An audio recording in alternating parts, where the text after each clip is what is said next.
The group I'm discussing for my sociolinguistic project is the TikTok social media group known as Book Talk, found on TikTok.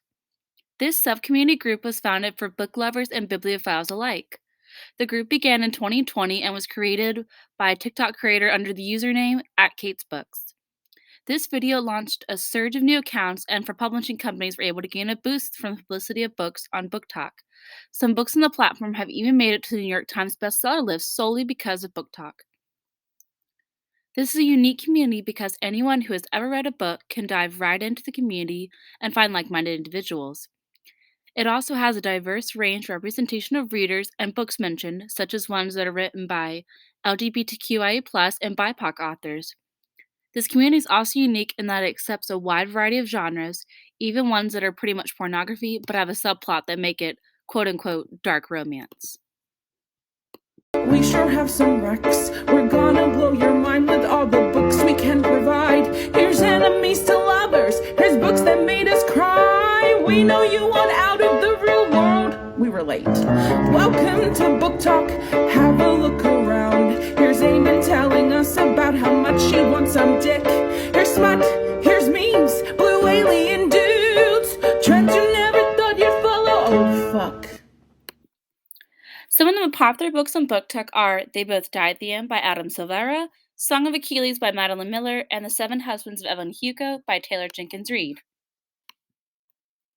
When looking at the phonology of this group, I found that Book Talk doesn't have a standard phonology because it is typically difficult for social media groups to have this. The morphology of Book Talk is rather interesting when you first join Book Talk.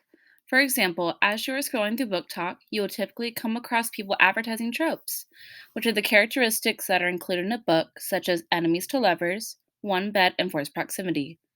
These are all examples of tropes that can be found in books.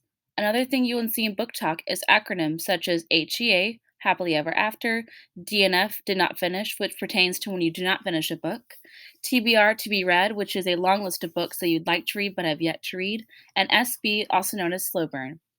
In this still depicted, a fellow book talker lists the various acronyms that Book Talk uses on a daily basis. All of these acronyms and phrases help signal to eager bookworms what books they should read based on the reader's personal preferences of tropes in books.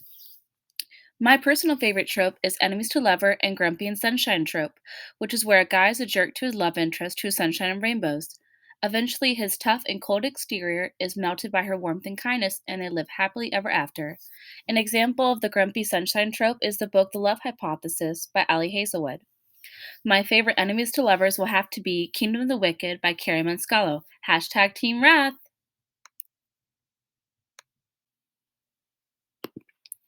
The dialect in this group is modern dialect, and they use traditional spelling in their posts. The Book Talk community maintains traditional spelling rules, however, they differ in syntax. The intended audience for this group are people who enjoy reading or are wanting to take up reading.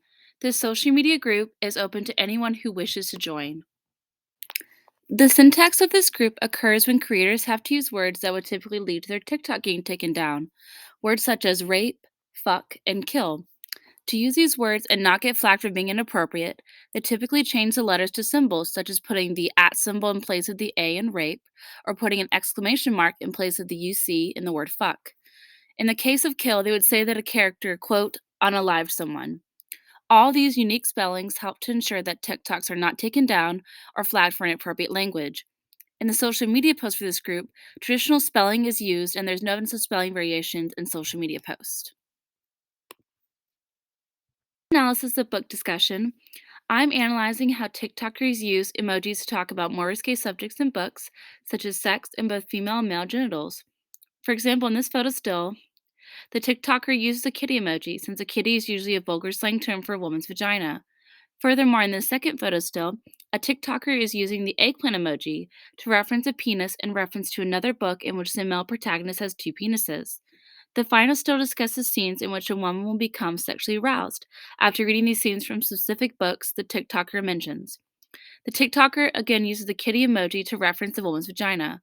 Overall, these stills and videos demonstrate how the Book Talk community discusses all aspects of books, both clean and dirty, in a unique way to appeal to both senior and burgeoning readers.